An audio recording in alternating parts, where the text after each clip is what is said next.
Thank you. Thank you. What a wonderful reception. Thank you, St. Paul. Thank you, Minnesota.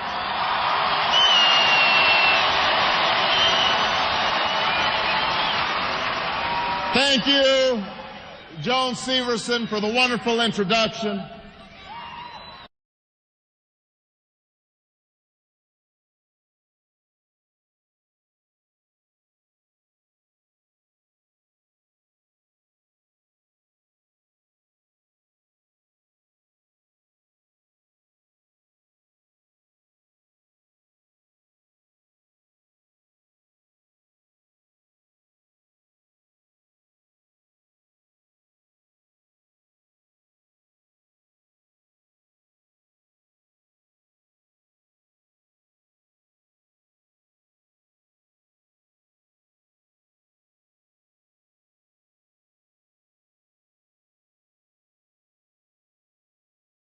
Introduction.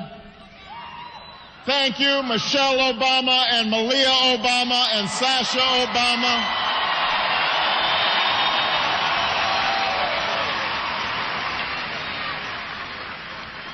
Thank you to my brothers and sisters. Thank you to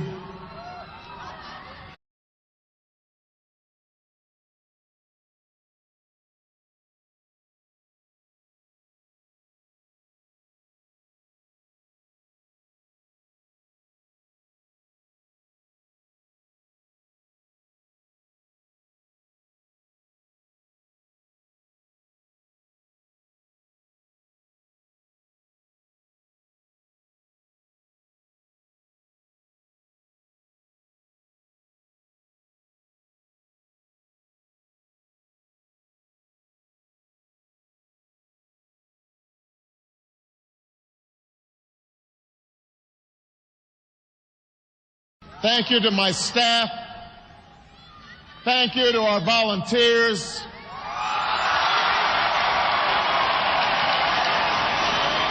Thank you to my political team. Thank you to our campaign manager, David Plouffe, who never gets any credit but has built the best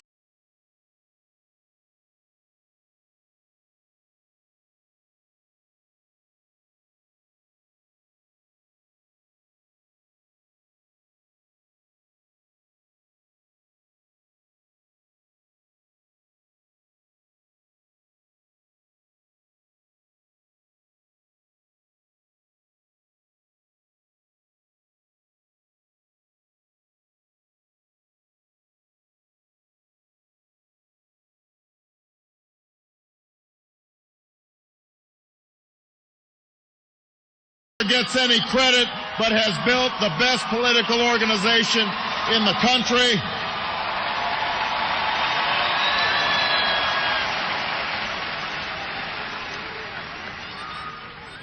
Thank you to my grandmother, who helped raise me and is sitting in Hawaii somewhere right now.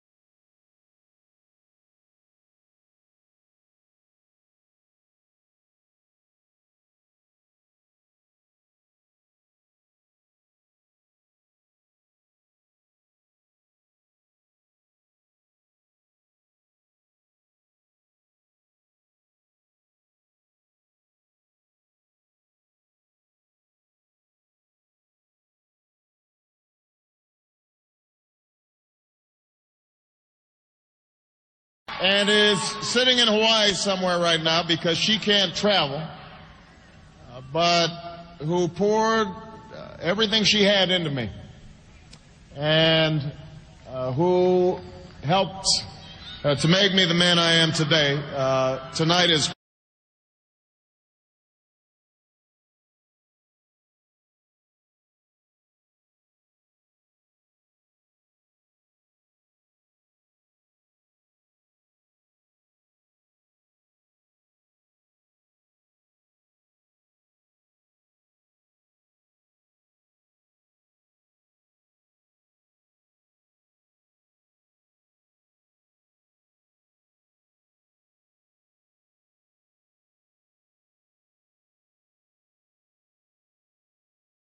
to make me the man I am today.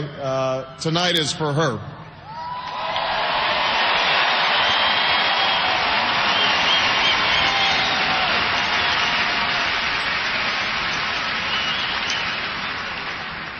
Tonight, Minnesota, after 54 hard-fought contests, our primary season has finally come to an end.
Sixteen months have passed since we first stood together on the steps of the old state capitol in Springfield, Illinois.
Thousands of miles have been traveled. Millions of voices have been heard. And because of what you said, because you decided that change must come to Washington,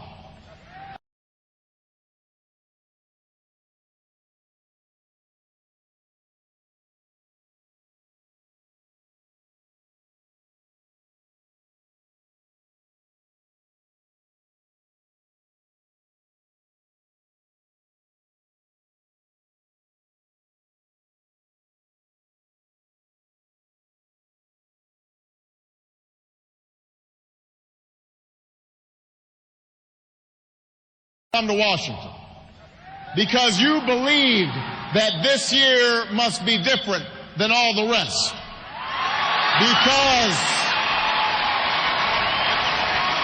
Because you chose to listen not to your doubts or your fears,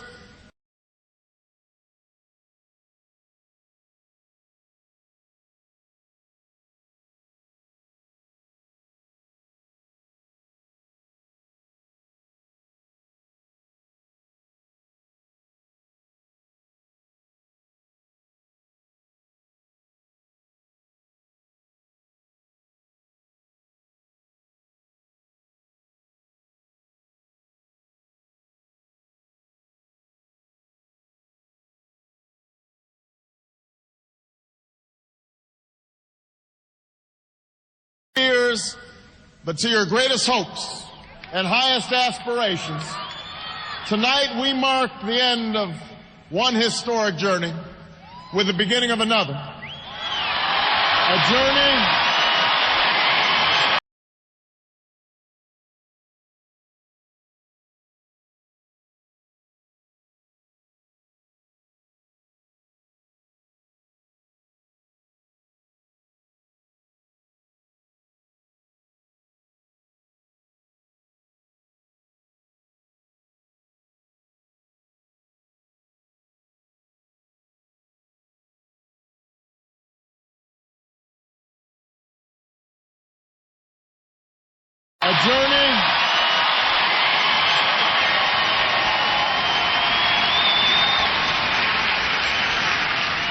A journey that will bring a new and better day to America. Because of you, tonight I can stand here and say that I will be the Democratic nominee for the President of the United States of America.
I want to thank all those in Montana and South Dakota who stood up for change today.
I want to thank every American who stood with us over the course of this campaign, through the good days and the bad, from the snows of Cedar Rapids to the sunshine of Sioux Falls.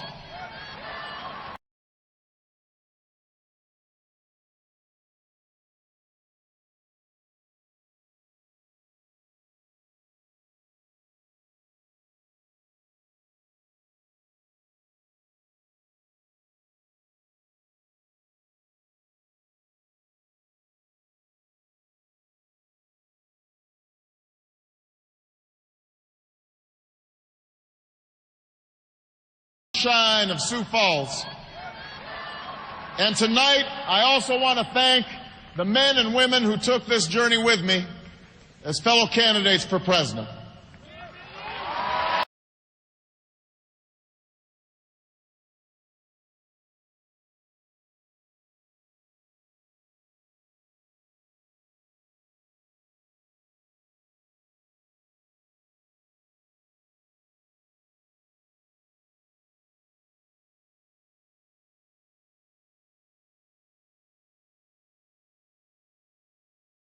At this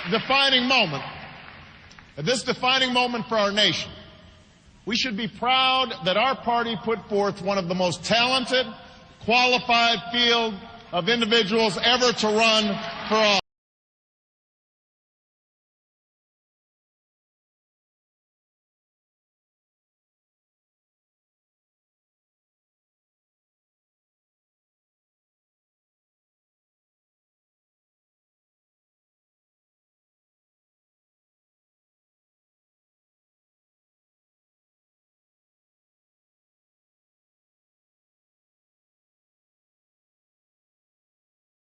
Field of individuals ever to run for office.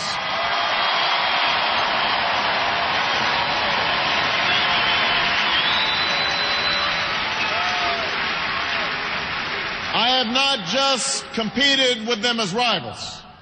I've learned from them as friends, as public servants, and as patriots who love America and are willing to work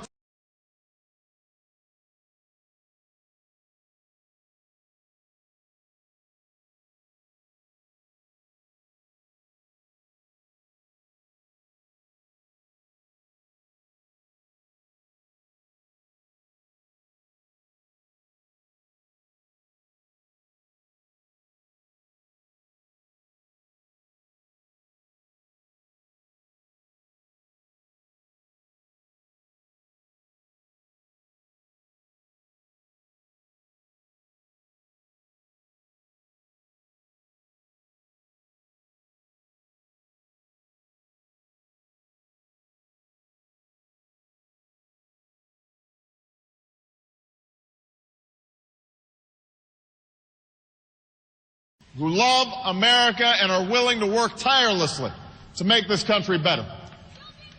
They are leaders of this party and leaders that America will turn to for years to come.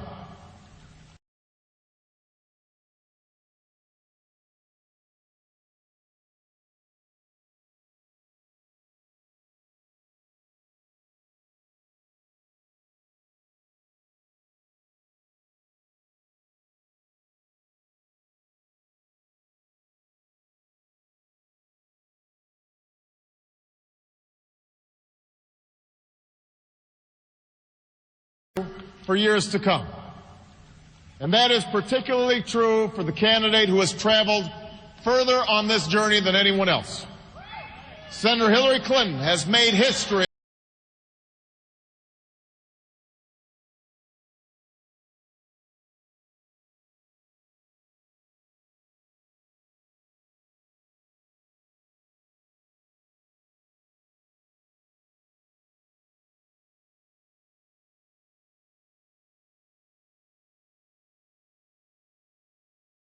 Senator Hillary Clinton has made history in this campaign.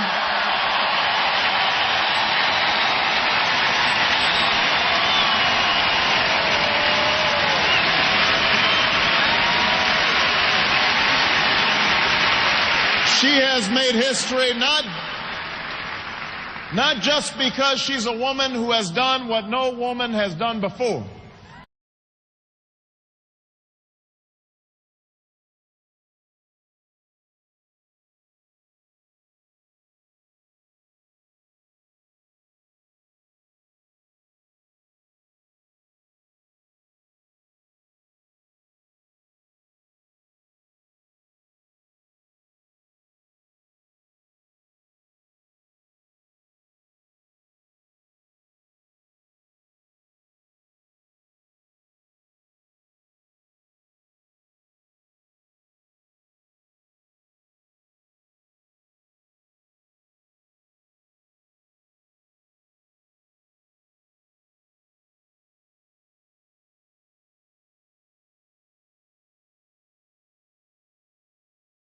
done what no woman has done before, but because she is a leader who inspires millions of Americans with her strength, her courage, and her commitment to the causes that brought us here tonight.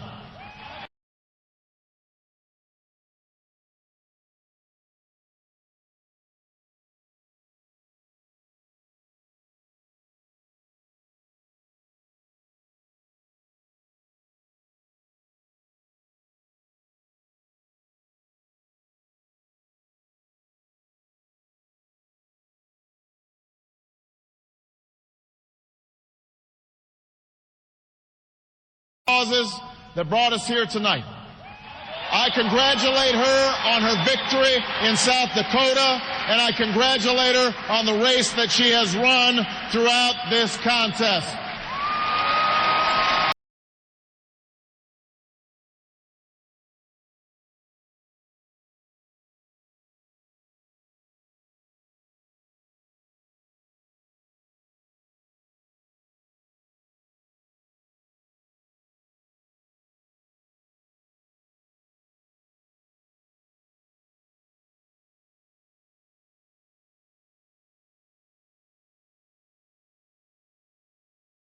This contest.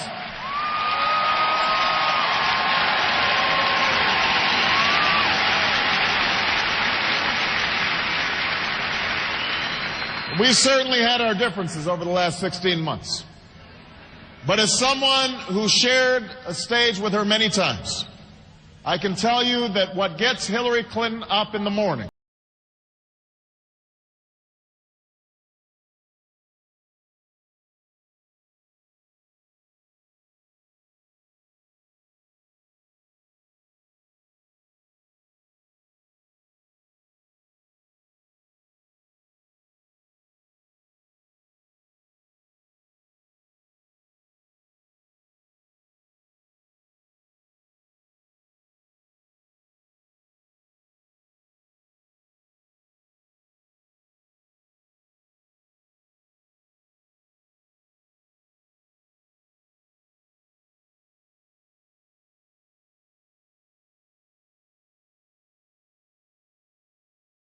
I can tell you that what gets Hillary Clinton up in the morning, even in the face of tough odds, is exactly what sent her and Bill Clinton to sign up for their first campaign in Texas all those years ago.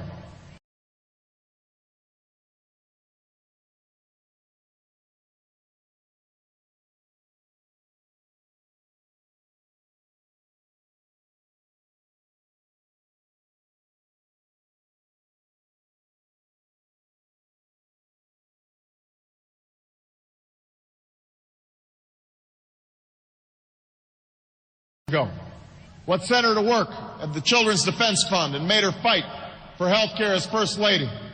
What led her to the United States Senate and fueled her barrier-breaking campaign.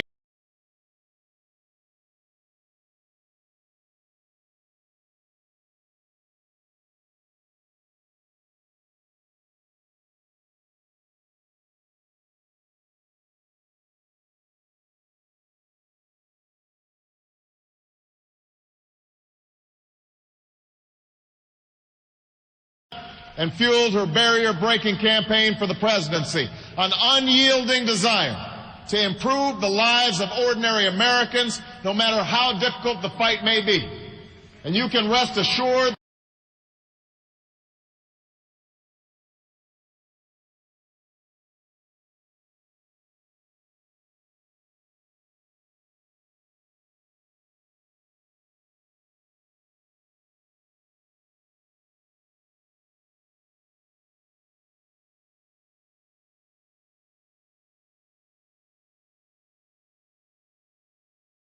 fight may be. And you can rest assured that when we finally win the battle for universal health care in this country, and we will win that fight, she will be central to that victory.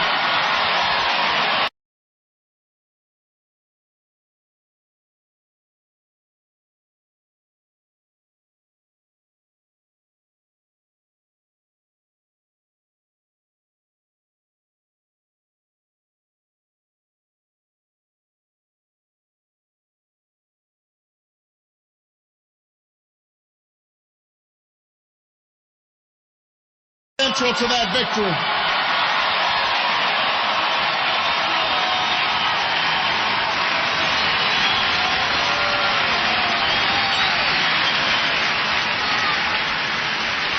When we transform our energy policy and lift our children out of poverty, it will be because she worked to help make it happen.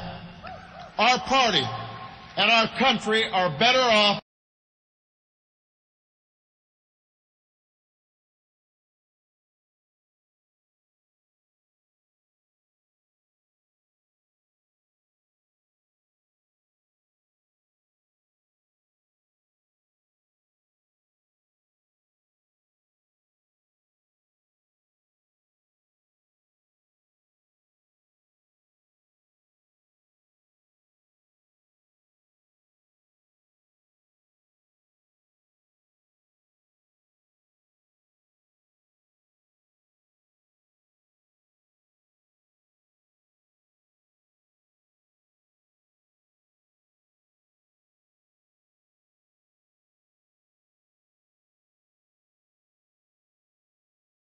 Our party and our country are better off because of her, and I am a better candidate for having had the honor to compete with Hillary Rodham Clinton.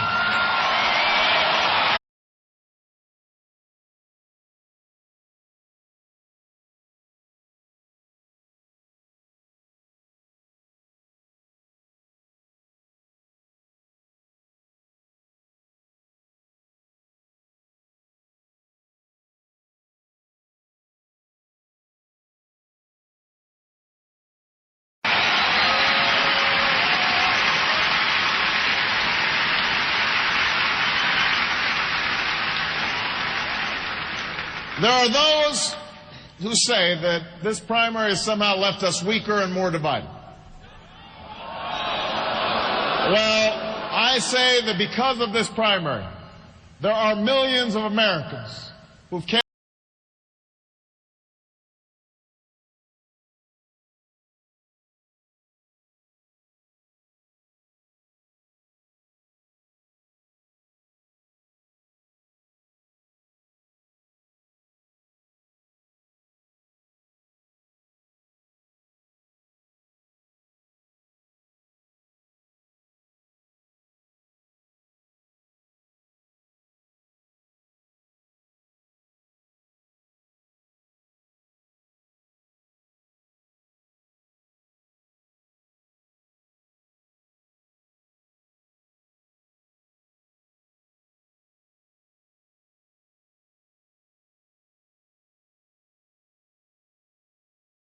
There are millions of Americans who've cast their ballot for the very first time. There are independents and Republicans who understand this election isn't just about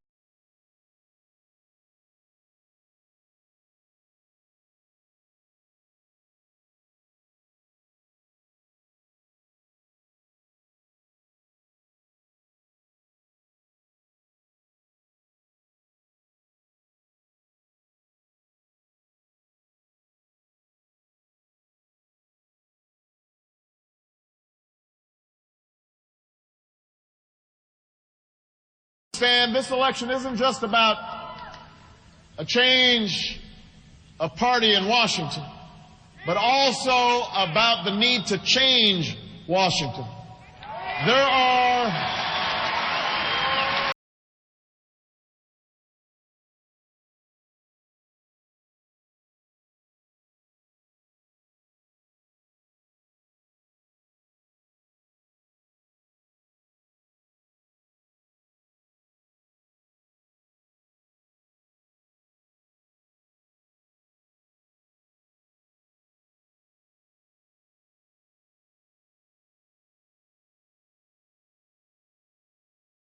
There are young people and African Americans and Hispanic Americans and women of all ages who have voted in numbers that have broken records and inspired a nation.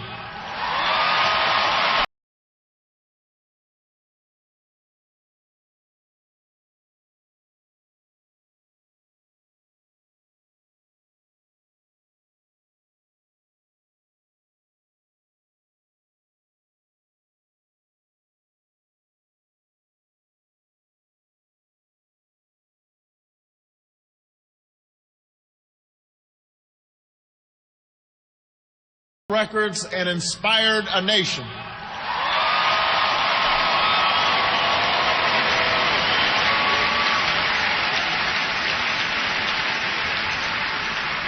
All of you chose to support a candidate you believe in deeply.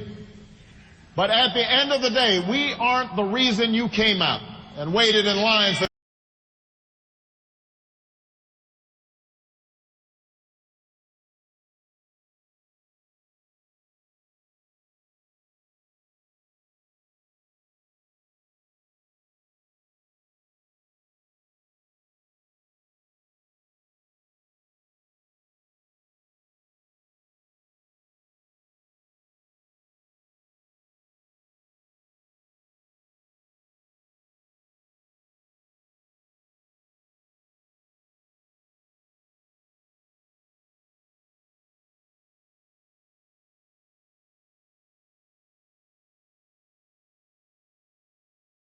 you came out and waited in lines that stretched block after block to make your voice heard. You didn't do that. You didn't do that because of me or Senator Clinton or anyone else. You did it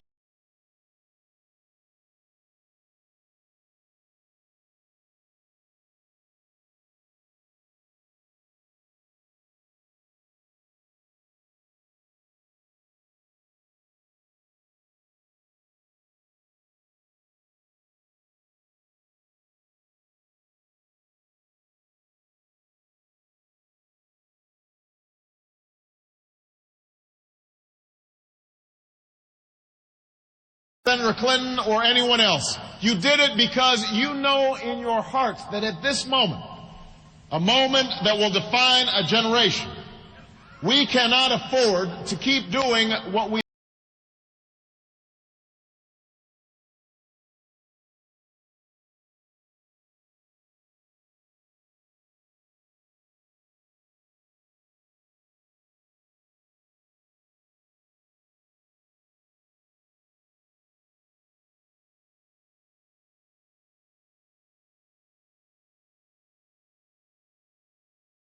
We cannot afford to keep doing what we've been doing.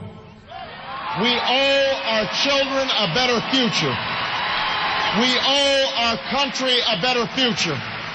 And for all those who dream of that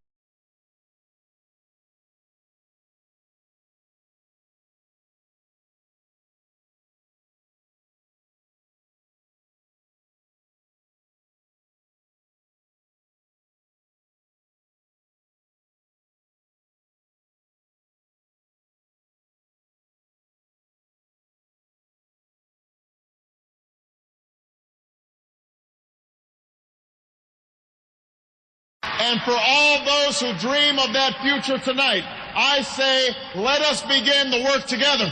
Let us unite in common effort to chart a new course for America.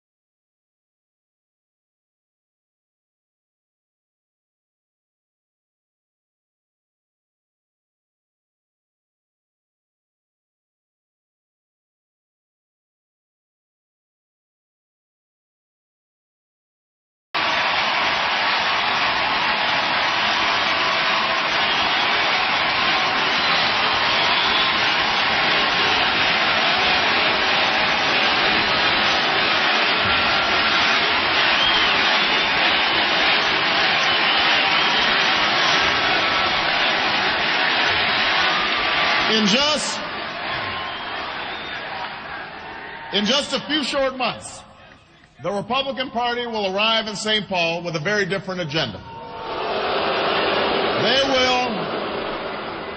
They will come here to nominate John McCain.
McCain, a man who has served this country heroically.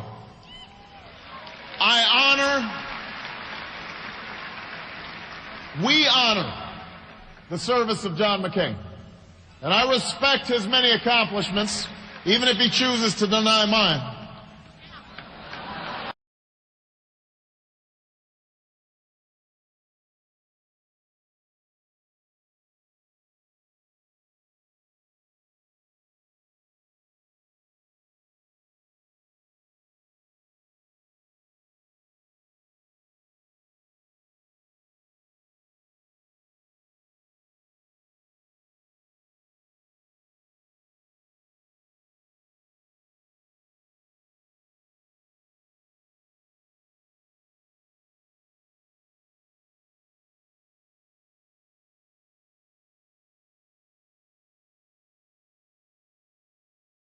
Even if he chooses to deny mine.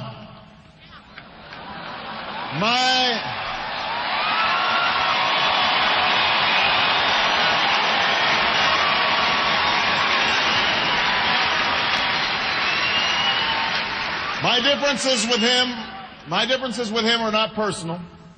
They are with the policies he has proposed in this campaign.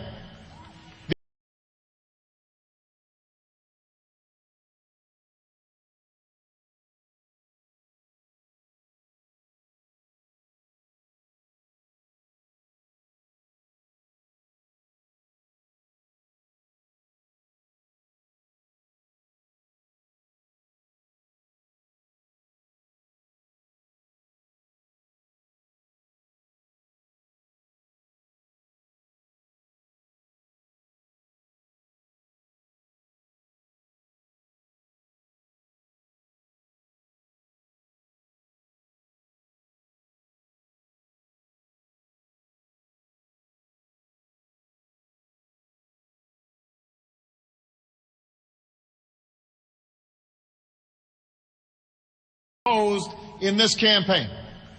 Because while John McCain can legitimately tout moments of independence from his party in the past, such independence has not been the hallmark.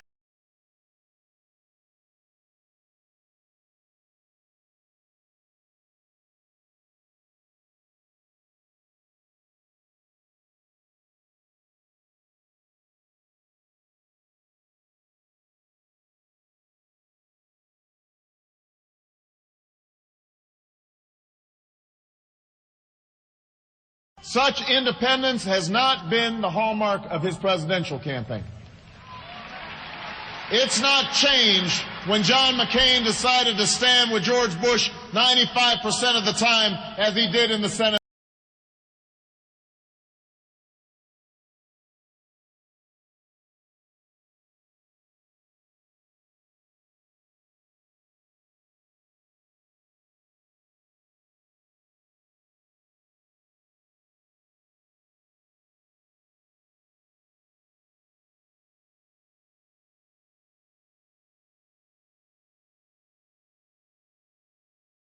Percent of the time, as he did in the Senate last year.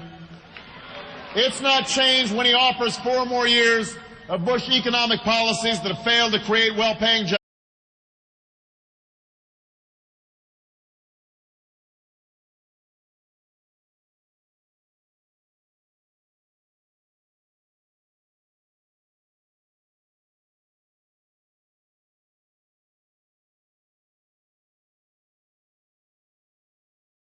That have failed to create well-paying jobs or insure our workers or help Americans afford the skyrocketing costs of college, policies that have lowered the real incomes of the average American.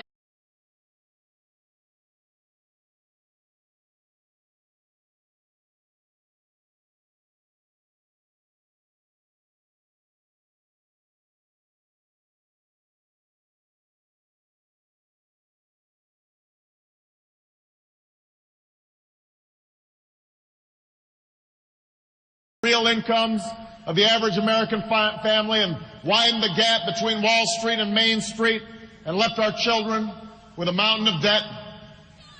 It's not change when he promises to continue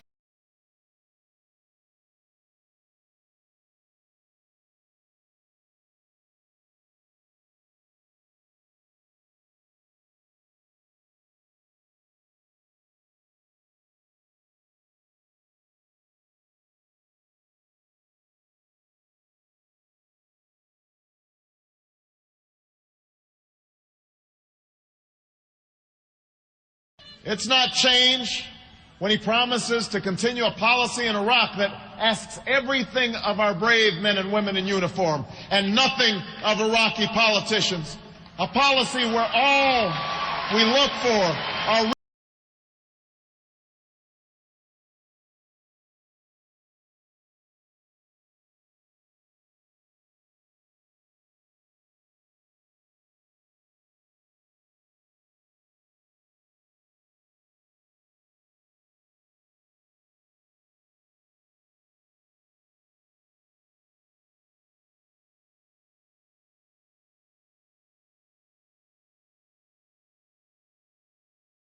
a policy where all we look for are reasons to stay in Iraq while we spend billions of dollars a month on a war that isn't making the American people any safer.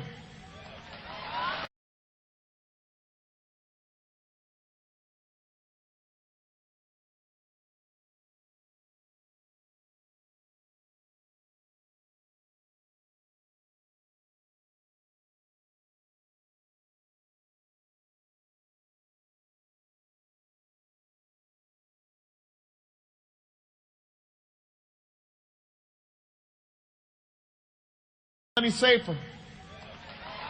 So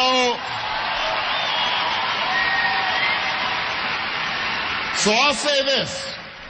There are many words to describe John McCain's attempt to pass off his embrace of George Bush's policies as bipartisan and new.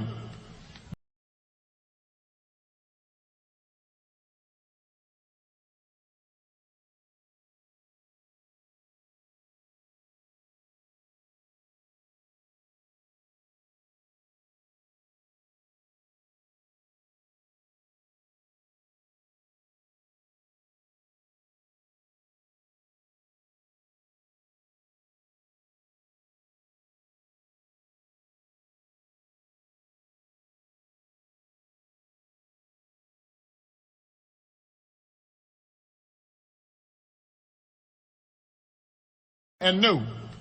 But change is not one of them. Change is not one of them. Because change is a foreign policy that doesn't begin and end with a war that should have never been authorized and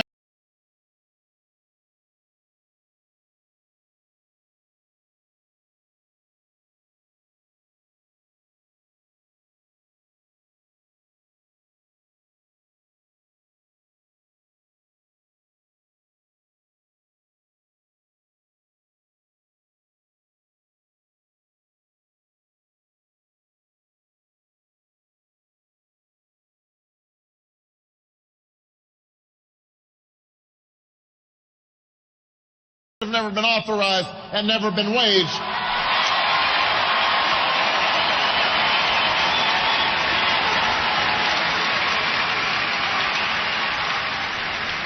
I won't stand here and pretend that there are many good options left in Iraq.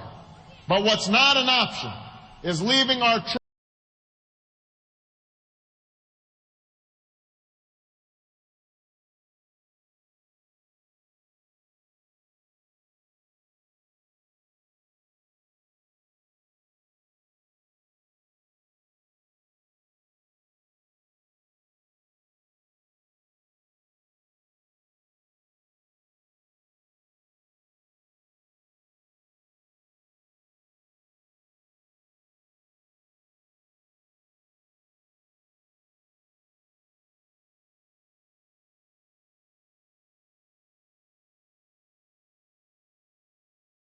But what's not an option is leaving our troops in that country for the next 100 years, especially at a time when our military is overstretched, our nation is isolated, and nearly every other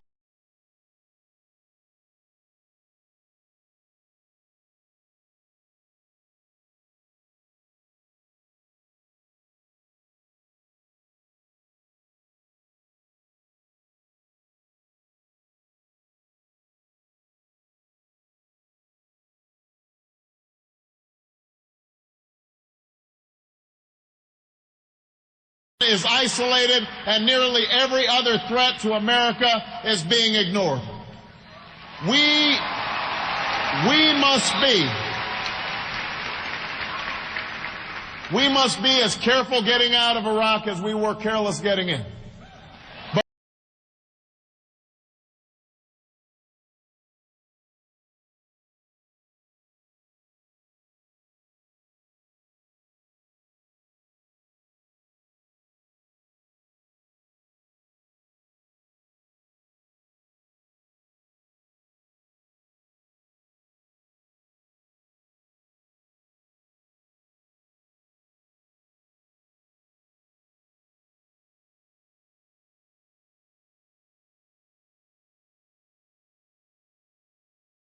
As we were careless getting in.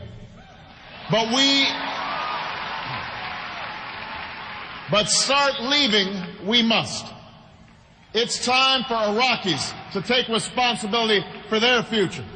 It's time to rebuild our military and give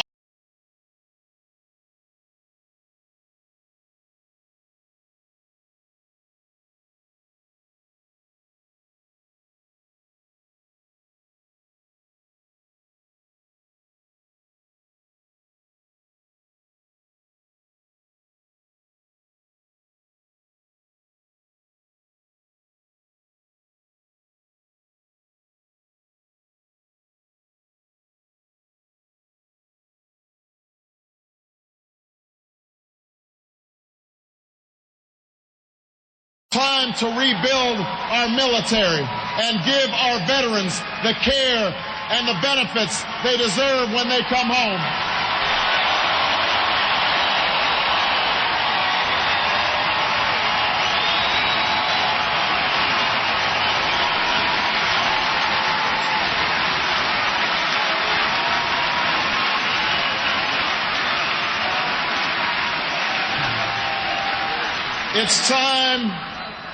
It's time to refocus our efforts on Al-Qaeda.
It's time to refocus our efforts on Al-Qaeda's leadership in Afghanistan and rally the world against the common threats of the 21st century: terrorism and nuclear weapons.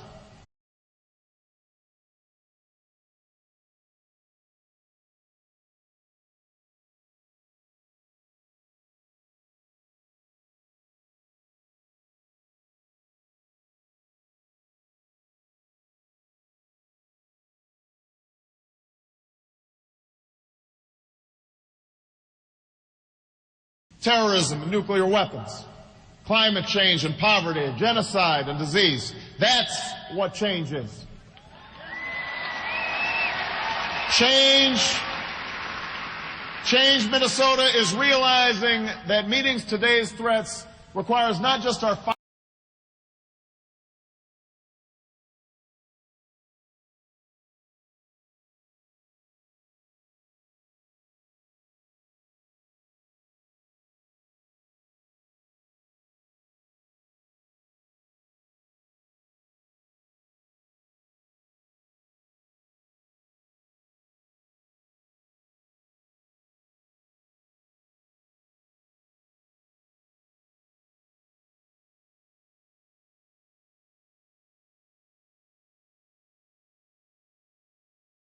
today's threats requires not just our firepower, but the power of our diplomacy.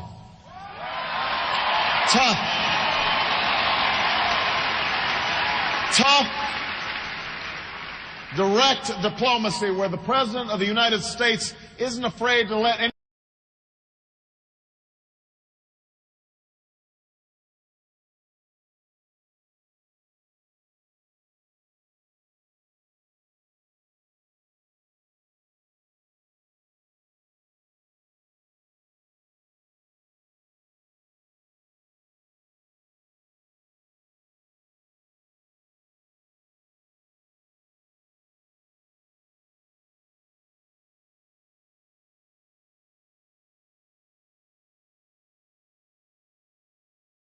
United States isn't afraid to let any petty dictator know where America stands and what we stand for.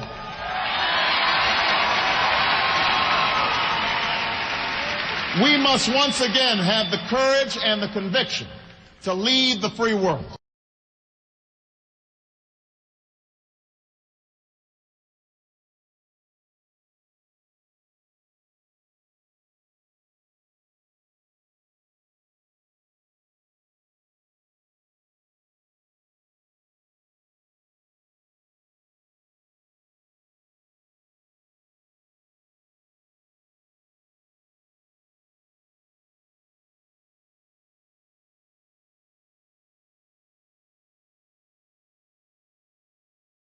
Conviction to lead the free world. That is the legacy of Roosevelt and Truman and Kennedy. That's what the American people demand. That's what change is.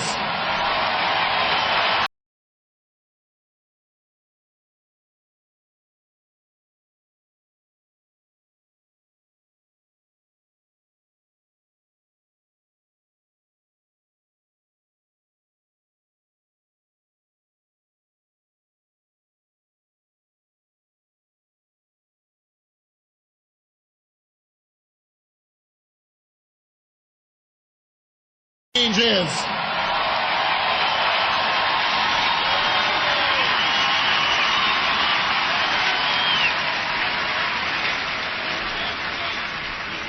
Change is building an economy that rewards not just wealth, but the work and the workers who created it. It's understanding that the struggles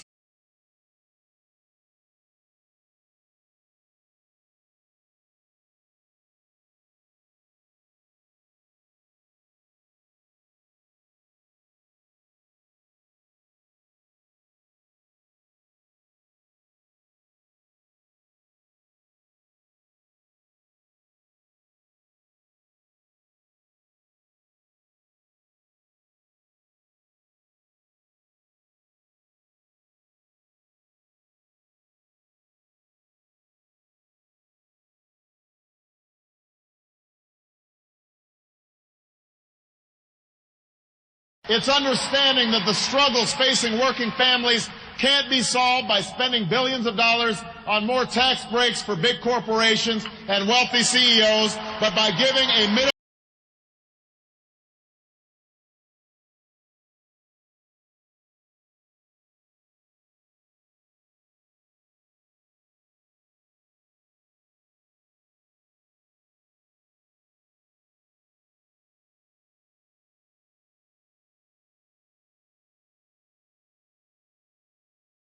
wealthy CEOs, but by giving a middle-class tax break to those who need it, and investing in our crumbling infrastructure, and transforming how we use energy, and improving our schools, and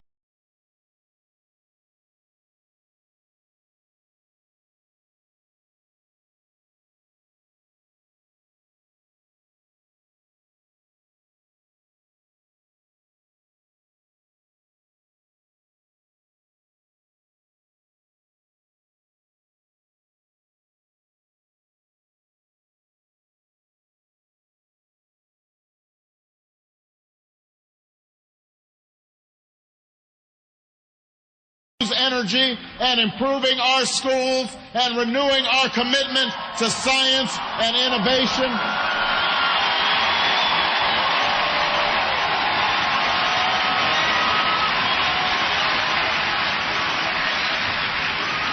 It's understanding that fiscal responsibility and shared prosperity can go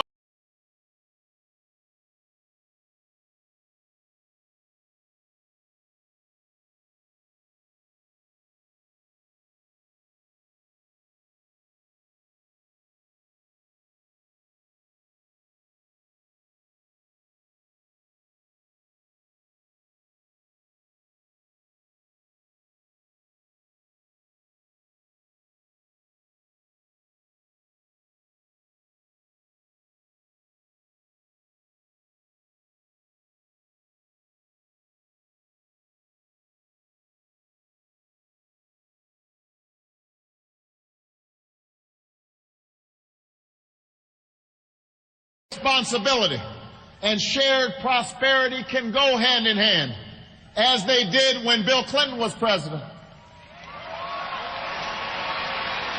John McCain has spent a lot of time talking about trips to Iraq in the last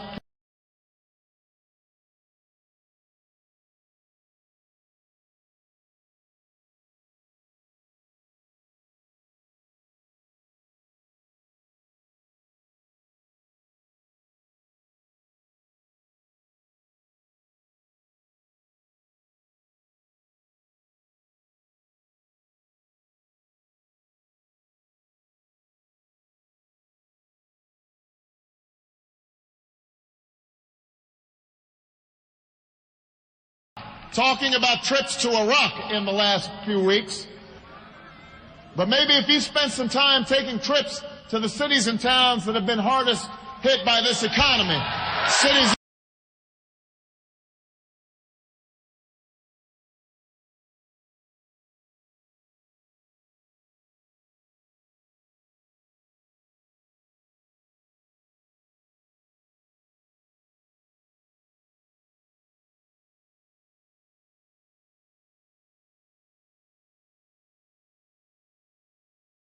hardest hit by this economy, cities in Michigan and Ohio and right here in Minnesota, he'd understand the kind of change that people are looking for.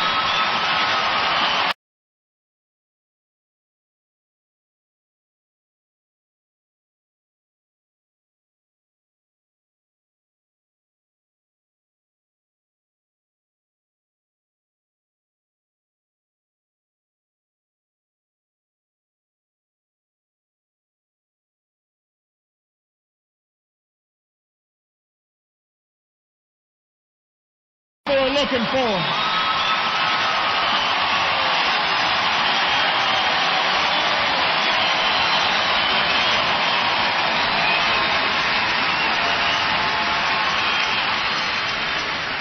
Maybe if he went to Iowa and met the student who works the night shift after a full day of class and still can't pay the medical bills for his sister.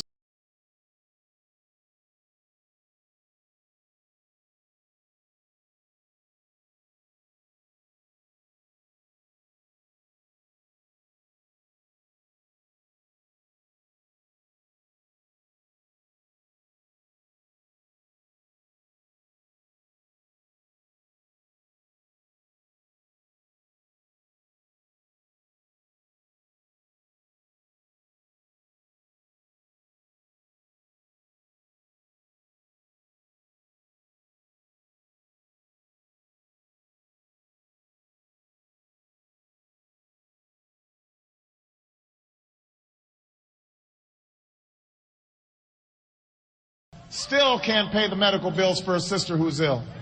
He'd understand she can't afford 4 more years of a health care plan that only takes care of the healthy and the wealthy. She needs us to pass health care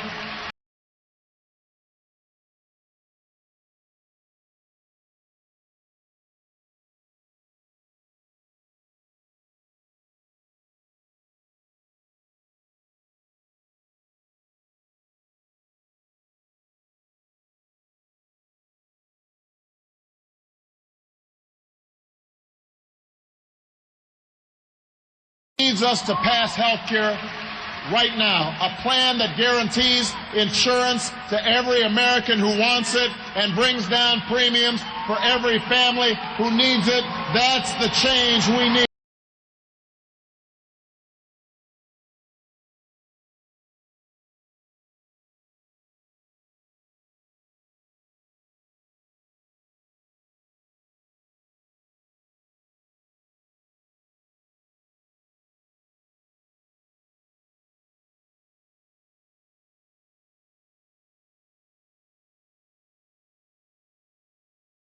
Family who needs it. That's the change we need, Minnesota.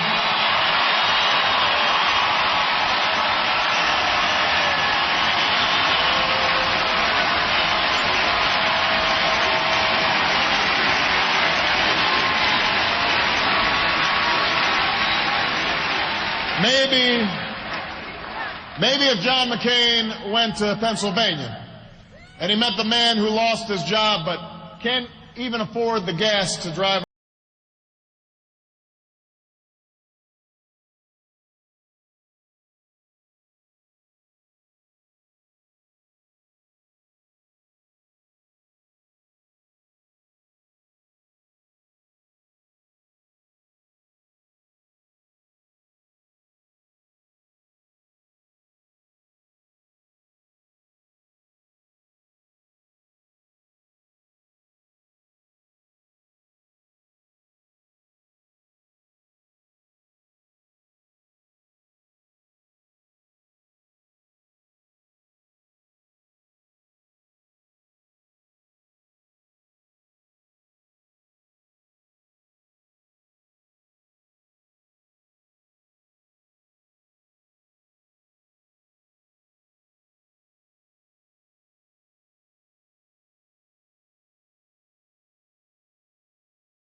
Can't even afford the gas to drive around and look for a new one.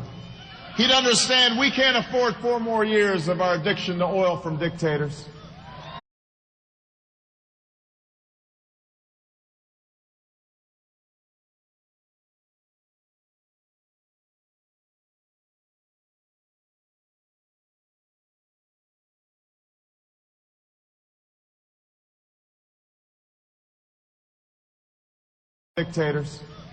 That man needs us to pass an energy policy that works with automakers to raise fuel standards and makes corporations pay for their pollution and oil companies invest their record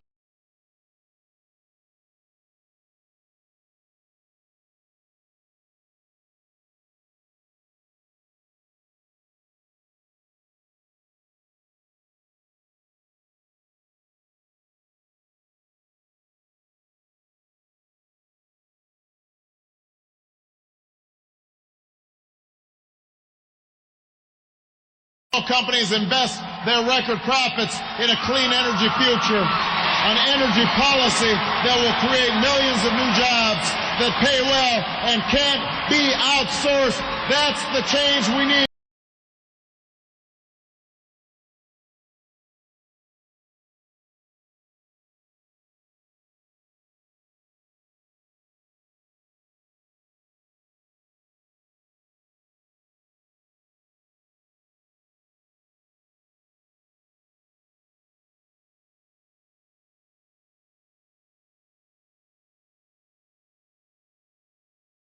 Be outsourced. That's the change we need, Minnesota.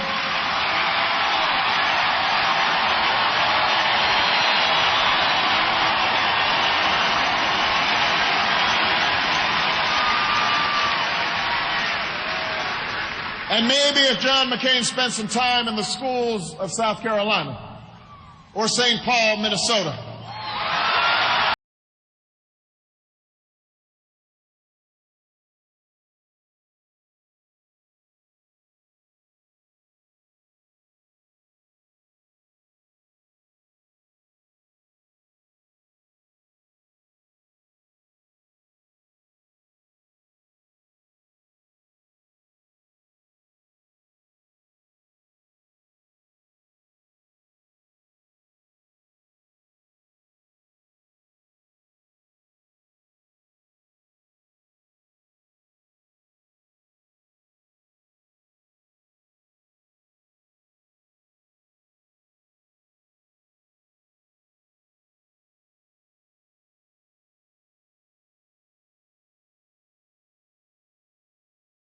or St. Paul, Minnesota, or where he spoke tonight in New Orleans, Louisiana, he'd understand that we can't afford to leave the money behind for No Child Left Behind, that we owe it to our children to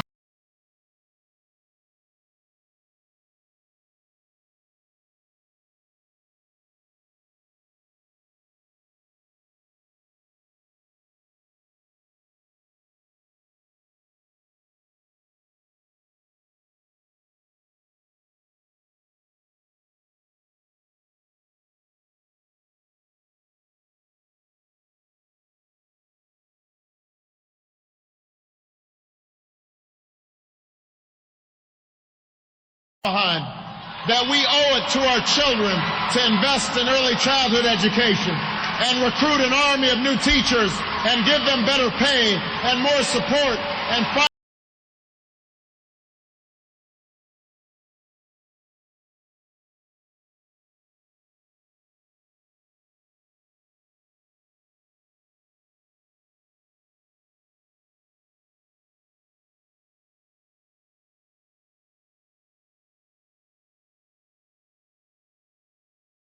better pay and more support, and finally decide that in this global economy, the chance to get a college education should not be a privilege for the few, but a birthright of every American.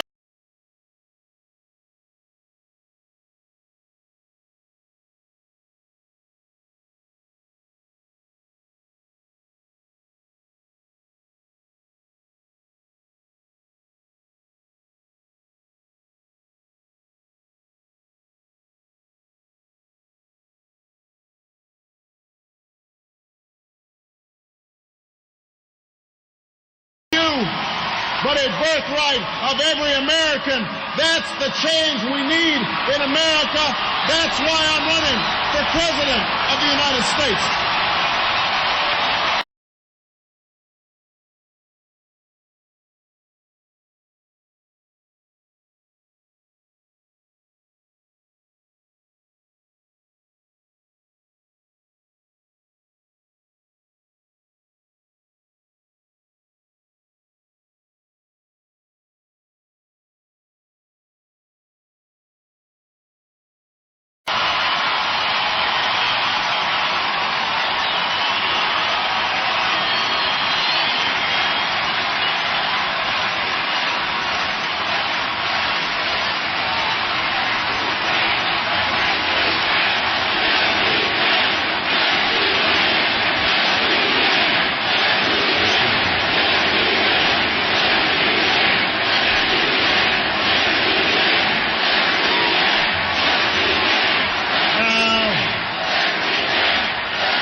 The other side will come here in September and offer a very different set of policies and positions. And that is a good thing. That is a debate I look forward to. It is a debate that the American people deserve.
That the American people deserve on the issues that will help determine the future of this country and the future for our children.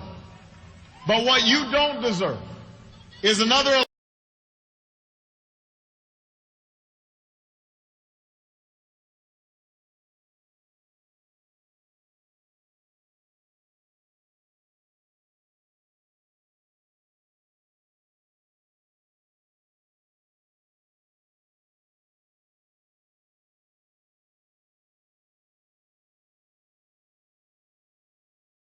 But what you don't deserve is another election that's governed by fear and innuendo and division.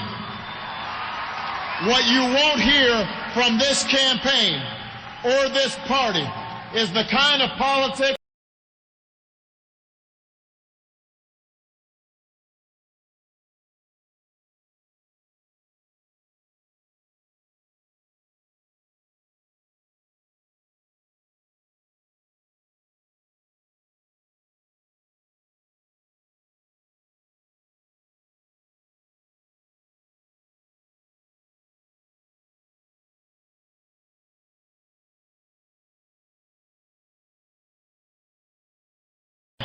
or this party is the kind of politics that uses religion as a wedge and patriotism as a bludgeon.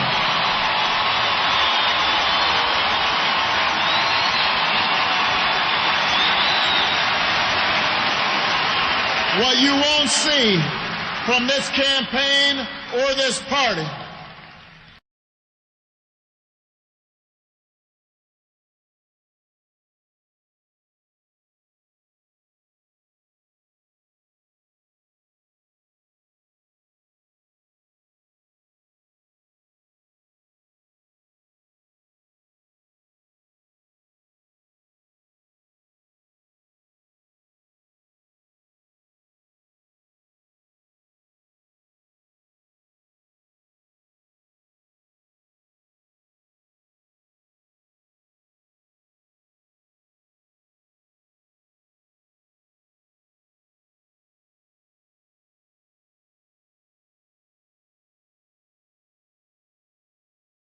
party is a politics that sees our opponents not as competitors to challenge, but enemies to polarize. Because we may call ourselves Democrats and Republicans, but we are Americans first.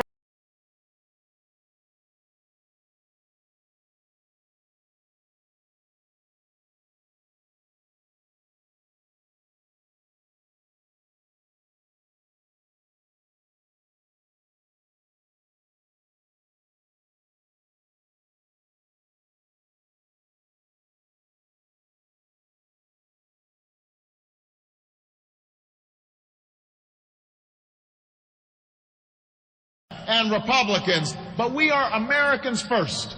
We are always Americans first.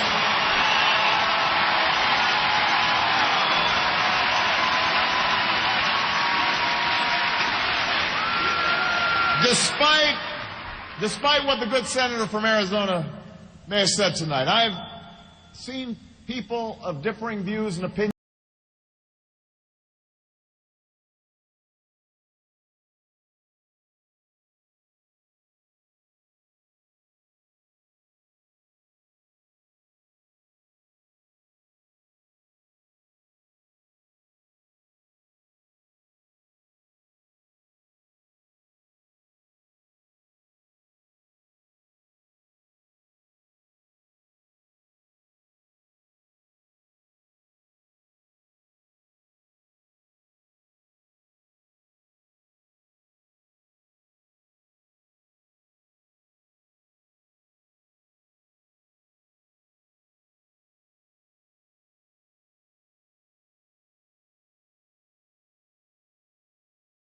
Seen people of differing views and opinions find common cause many times during my 2 decades in public life, and I've brought many together myself.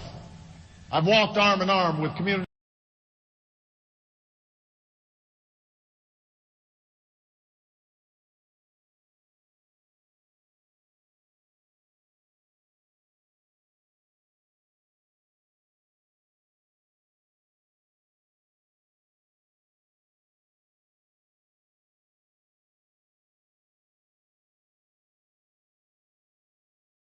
I've walked arm in arm with community leaders on the south side of Chicago and watched tensions fade as black and white and Latino fought together for good jobs and good schools. I've sat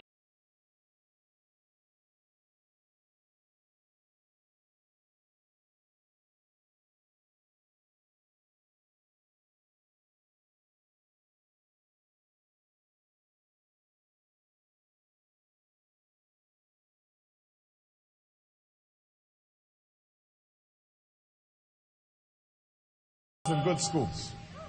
I've sat across the table from law enforcement officials and civil rights advocates to reform a criminal justice system that sent 13 innocent people to death row.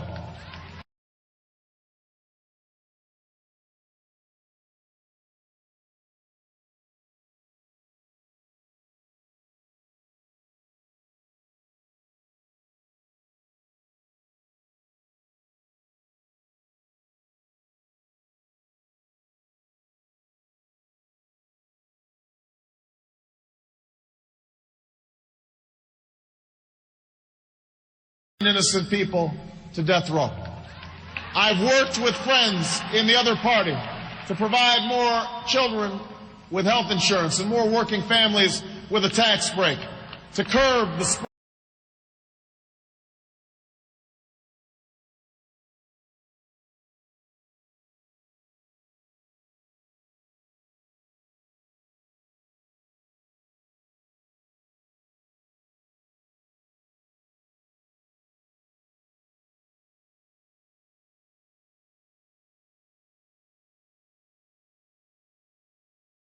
families with a tax break, to curb the spread of nuclear weapons and ensure that the American people know where their tax dollars are being spent, and to reduce the influence of lobbyists who have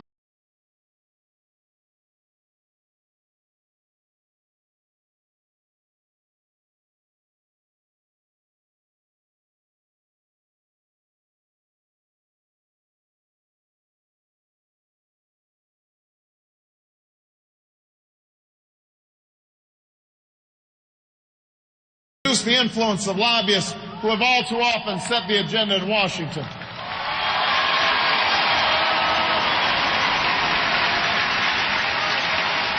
In our country, I have found that this cooperation happens not because we agree on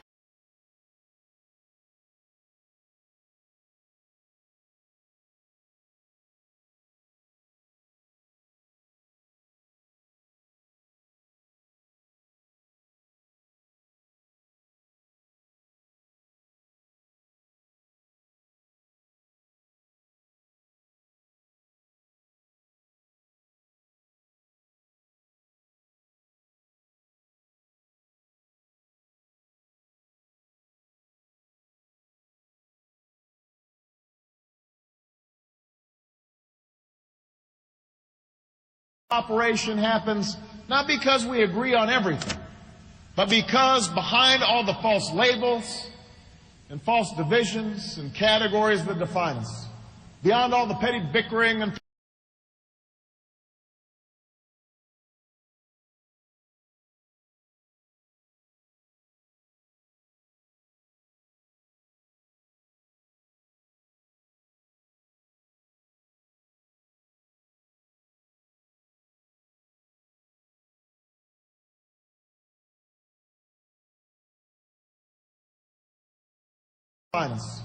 beyond all the petty bickering and point scoring in Washington, Americans are a decent, generous, compassionate people, united by common challenges and common hopes.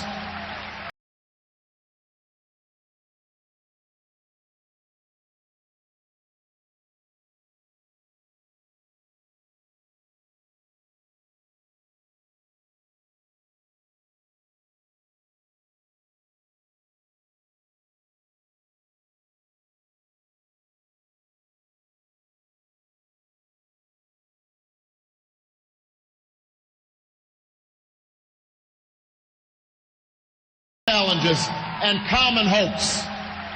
And every so often, there are moments which call on that fundamental goodness to make this country great again. So it was for that band of patriots who declared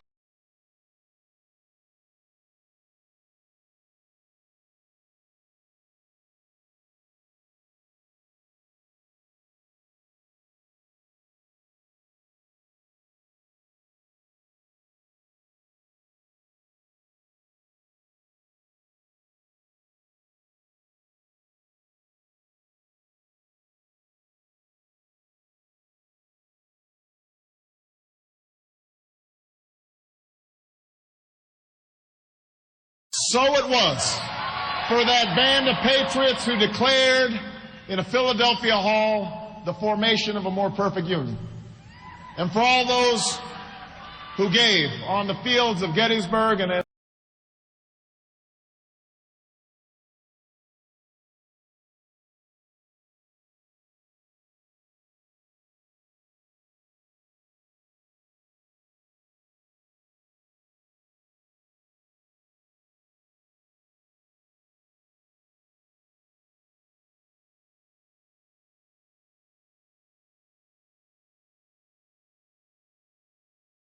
who gave on the fields of Gettysburg and Antietam their last full measure of devotion to save that same union.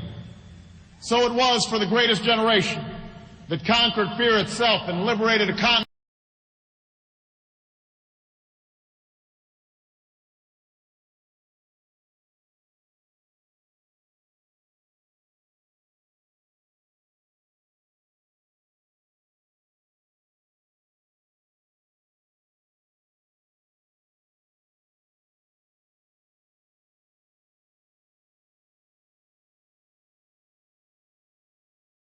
Conquered fear itself and liberated a continent from tyranny and made this country home to untold opportunity and prosperity.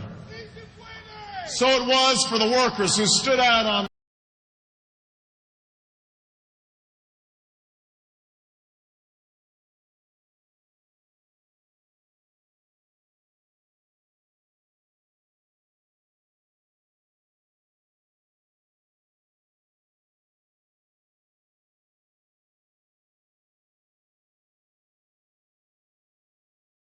So it was for the workers who stood out on the picket lines, the women who shattered glass ceilings, the children who braved a Selma Bridge for freedom's cause.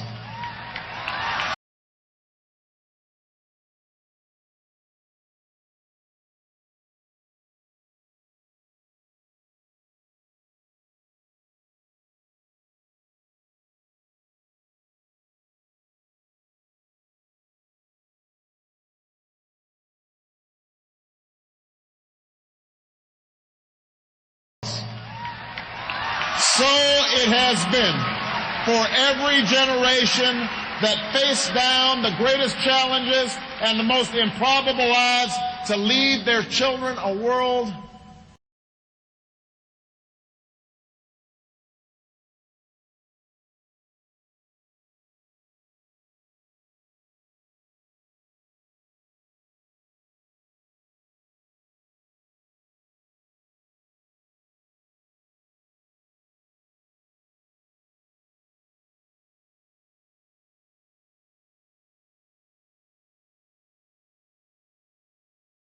their children a world that's better and kinder and more just.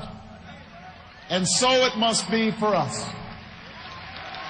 America, this is our moment.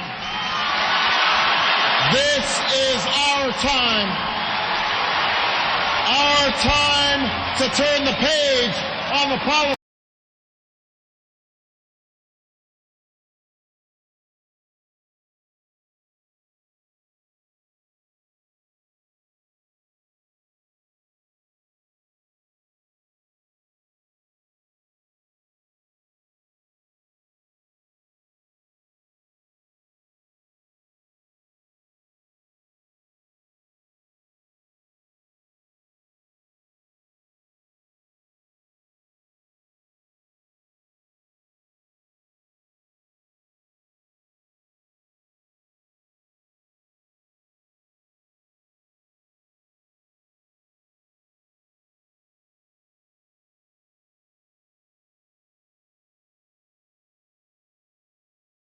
Our time to turn the page on the policies of the past.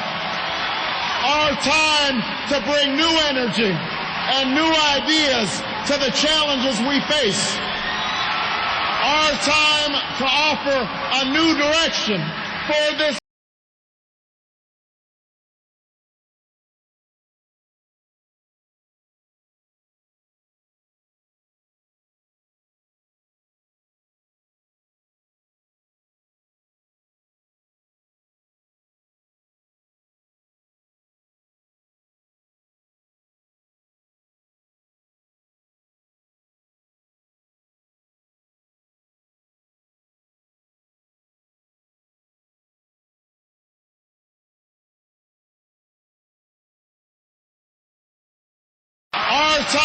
to offer a new direction for this country that we love. The journey will be difficult. The road will be long. I face this challenge with profound humility.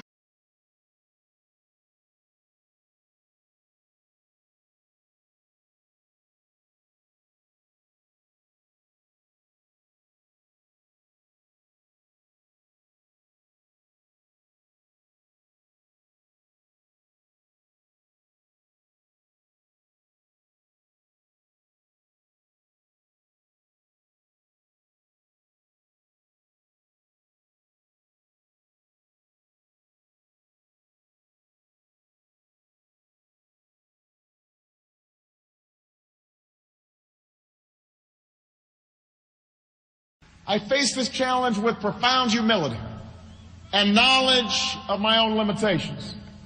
But I also face it with limitless faith in the capacity of the American people.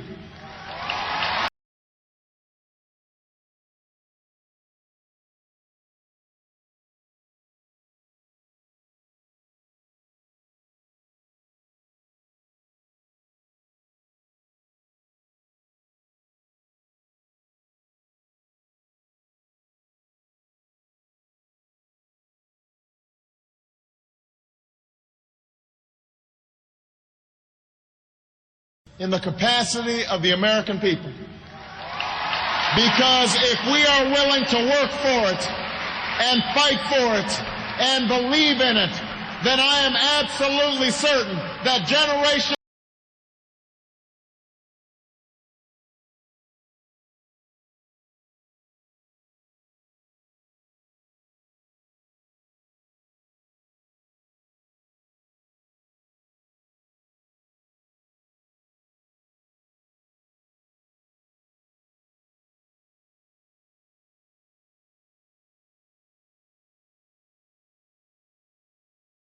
I am absolutely certain that generations from now, we will be able to look back and tell our children that this was the moment when we began to provide care for the sick.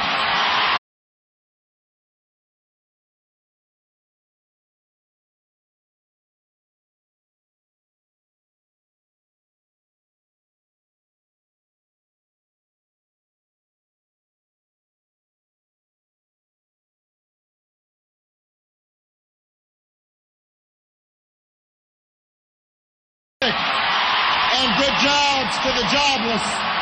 This was the moment when the rise of the oceans began to slow and our planet began to heal. This was the moment when we ended the war.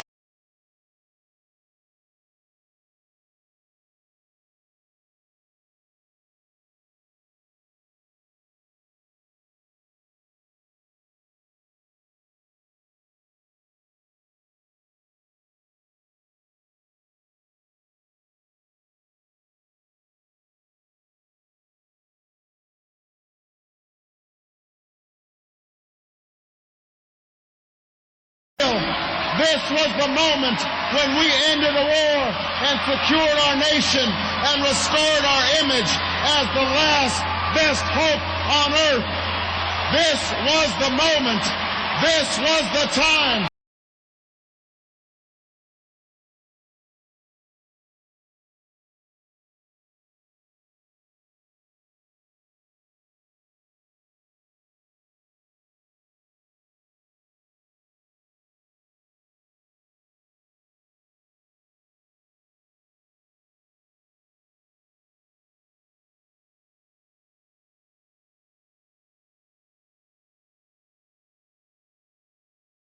This was the moment. This was the time when we came together to remake this great nation so that it may always reflect our very best selves and our highest ideals. Thank you, Minnesota.